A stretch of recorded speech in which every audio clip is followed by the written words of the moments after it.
안녕하세요, 공대여신입니다. 요즘 산업계나 주식시장에서 가장 이슈가 되고 있는 단어, 바로 메타버스죠. 많은 분들한테 생소한 단어일 텐데 이 메타버스가 뭘 의미하는지, 이 분야에 대해서 우리는 어떻게 접근을 하고 투자를 해야 할지 연구에 도움이 되실 수 있도록 제가 메타버스에 대해서 분석해서 설명을 드리도록 하겠습니다. 그럼 투자의 관점에서는 우리는 이 메타버스 관련주가 제일 관심사잖아요. 메타버스라는 게 통합이 돼가지고 전 세계를 다 이렇게 하나의 가상현실로 묶을 거다라고 얘기를 한다면은 국내에서의 주식만 보는 거는 크게 의미가 없을 거예요. 그래서 지금 메타버스 관련주를 한번 참고를 하자면, 일단은 아무래도 미국이 가장 주를 이루겠죠. 미국에서 현재 그 메타버스 관련주로 일단 언급이 되고 있는 가장 큰 회사들을 구분해봤어요. 하드웨어로는 페이스북, 애플, 마이크로소프트가 분리는 되고 있습니다. 근데 이 회사들은 오큘러스 퀘스트라든가 아이폰 12부터는 그 센서도 새로 장착을 해가지고 AR을 지원하는 기기로 분류가 되고 있죠. 홈오렌즈도 MR 형태, 그러니까 AR과 VR의 중간점의 형태로서 이용을 할 수 있게끔 하는 걸, 렌즈를 개발해가지고 지금 하고 있는데, 이 세 회사들은 소프트웨어가 강한 회사들이기 때문에 기기에다가 거기에 탑재된 소프트웨어까지 해가지고 아마 플랫폼까지도 어느 정도 이상은 가지고 갈 거예요. 근데 현재로서는 미국 기준으로 하드웨어 분류는 페이스북, 애플, 마이크로소프트 정도를 좀 구분할 수 있고요. 그 다음에 유명한 이제 플랫폼, 메타버스 플랫폼으로 이제 평가를 받는 것 중에 하나가 로블록스. 며칠 전에 상장을 하는 바람에 가뜩이나 핫한 이 메타버스란 키워드를 더 핫하게 올려놓은 회사인데요. 초등학생들이 굉장히 좋아한다고 그러죠. 저도 한번 해봐야 되겠어요. 현재 지금 이 로블록스 안에서 여기 출근해가지고 이거 게임 만드는 걸로 지금 수익을 창출하는 사람이 한 40만 정도 된대요. 제가 한 40만 첫 번째 해보려고요. 그 다음에 엔비디아가 아까 저희 맨 처음에 메타버스에 대해서 설명할 때 동영상으로 메타버스를 소개하신 CEO가 엔비디아 CEO죠. 서비스 공간 제작을 해요. 메타버스의 공간을 제작한 소프트웨어 플랫폼을 만들어가지고 발표를 했어요. 옴니버스라고 하는데, 그 다음에 이 유니티, 전 세계 게임의 94%가 유니티 엔진을 쓰고 있다고 해요.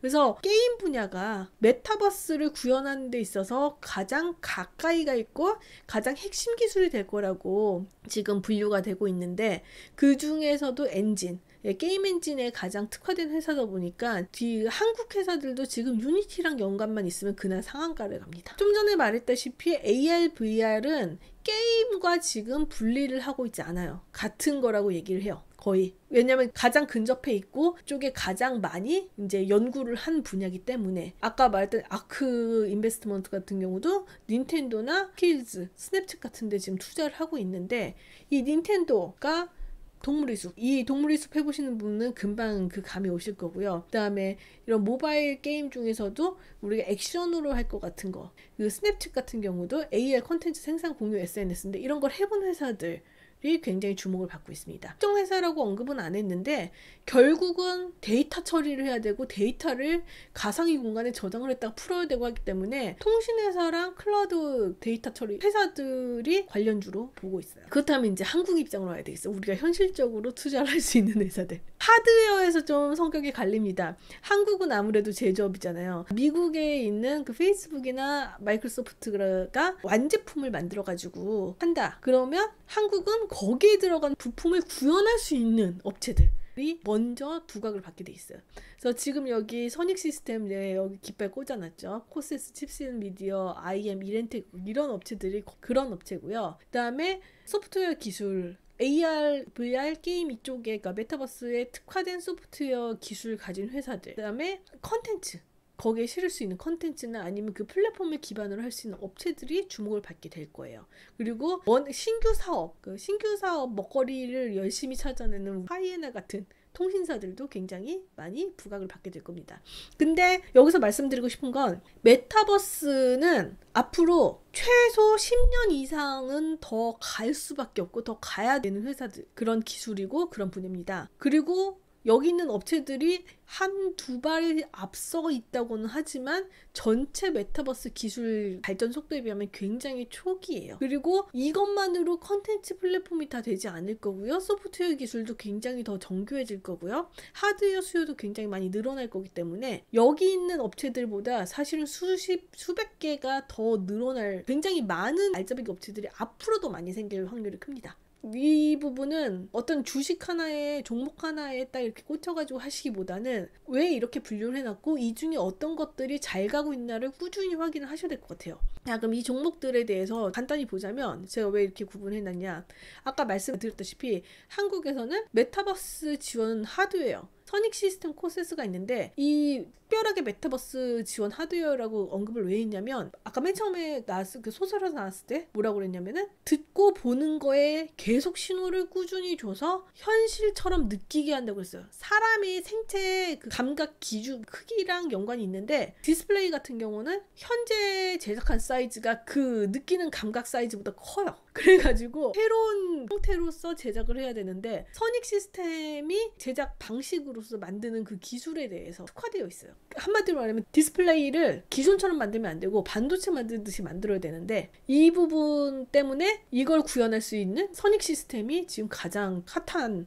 메타버스 종목이 돼버렸어요. 원래 메타버스 종목을 노리고 그쪽을 한 건 아닌데. 그 다음에 선익 시스템 코세스가 디스플레이 관련된 거고요. 칩셋 미디어, IM, 이렌텍, 이쪽은 계속 꾸준히 VR 관련해가지고 그 장비를 만들던 회사인데, 아까 말씀드린 것 중에 하나 있었죠. 이렌텍. VR 같은 경우는 스마트 글래스가 굉장히 주목을 받을 거다. 이게 수요가 폭발할 거다. 근데 세계에서 스마트 글라스를 최초 개발했어요. 굉장히 많은 업체들이, 후발 업체들이 따라는 오겠지만 일단은 최초로 만들었다는 회사가 어떻게 나가는지는 좀 보는 게 좋을 것 같습니다. 그 다음에 메타버스 지원 소프트웨어인데, 이 알테라가 안면인식 전문으로 하는 그 소프트웨어 업체고요. 이 스노우의 자회사예요. 근데 이 스노우는 네이버의 자회사예요. 굉장히 네이버가 스노우에 투자를 하고 스노우가 다시 알테라에 투자를 했다는 건 이 회사의 안면인식에 대한 어떤 기술력은 인정을 받은 것 같고, 평가를 하기는 중국의 안면인식 업체 다음에 두 번째로 평가를 하기도 하더라고요. 그래서 분석을 해보시면 재밌을 것 같고요. 그 다음에 이 자이언트 스텝. 이 회사는 왜 언급을 했냐면은 제가 아직 번호는 몰라요. 근데 다음 주에 상장 예정인데 시각효과 제작 기술을 보유를 하고 있어요. 소프트웨어적으로. VR 메타버스가 주목을 받게 되고 이 시장의 성장 속도가 빨라진다면 이 회사의 성장성은 담보된 게 아닐까라고 생각을 하고 있습니다. 자세한 거는 저희 리딩스탁의 전문가님들과 함께 같이 연구하면서 투자를 하시거나 굉장히 많이 공부를 하시기를 저는 당부드립니다. 그 다음에 한국이기 때문에 있을 수 있는 건데, 네이버 같은 경우는 지금 굉장히 새로 지금 변화하는 요즘 시기에 잘 따라가고 있죠. 그러고 있는데 한류 컨텐츠가 굉장히 주목을 받아요. 그리고 한국에서는 이 한류 컨텐츠로서 자리를 잡아가지고 하려는 움직임이 굉장히 크고요. 그 선두주자가 네이버랑 빅히트예요. 빅히트는 위버스 플랫폼을 가지고 있고, 방탄소년단을 그걸로, BTS 그걸로 키워냈죠. 근데 이 두 개가 한류 플랫폼을 곧 통합할 예정입니다. 그리고 가장 최근에는 이 지니뮤직이 세계 최초로 마마무의 뮤직비디오를 VR로 제작을 했어요. 그래서 사진으로도 보여드렸는데, 그래서 한류에서 기존의 방식이 아니라 새로운 방식으로 계속 꾸준히 도전을 하려는 업체들 적진 않았는데, YG라든가 SM도 이런 시도를 계속 하고는 있거든요. 그래서 그런 업체들도 메타버스로 볼 수 있겠고요. 그리고 앞에 얘기한 것처럼 미국의 게임 엔진 유니티, 이쪽이랑 협업을 하는 업체들은 협업했다는 뉴스 나오면은 그날 상이죠.